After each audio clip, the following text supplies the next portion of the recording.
आज ललितगिरी सरकारी उच्च विद्यालय रे विद्यालय स्तरीय वन महोत्सव कार्यक्रम अनुष्ठित होउची।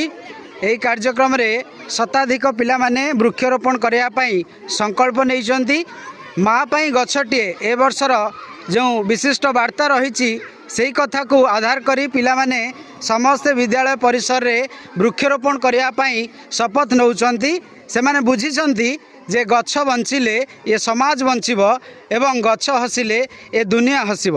आज से माने शपथ नौचंती माँ को उद्देश्य रे गछ लगेबे एवं तार जत्न नेबे एवं परिवेश को अति सुंदर भाव से सबुजिमारे भरीदेवे। यही संकल्प सहित ललितगिरी सरकारी उच्च विद्यालय ललितगिरी महांगा कटक पिला माने आज एकत्रित होती।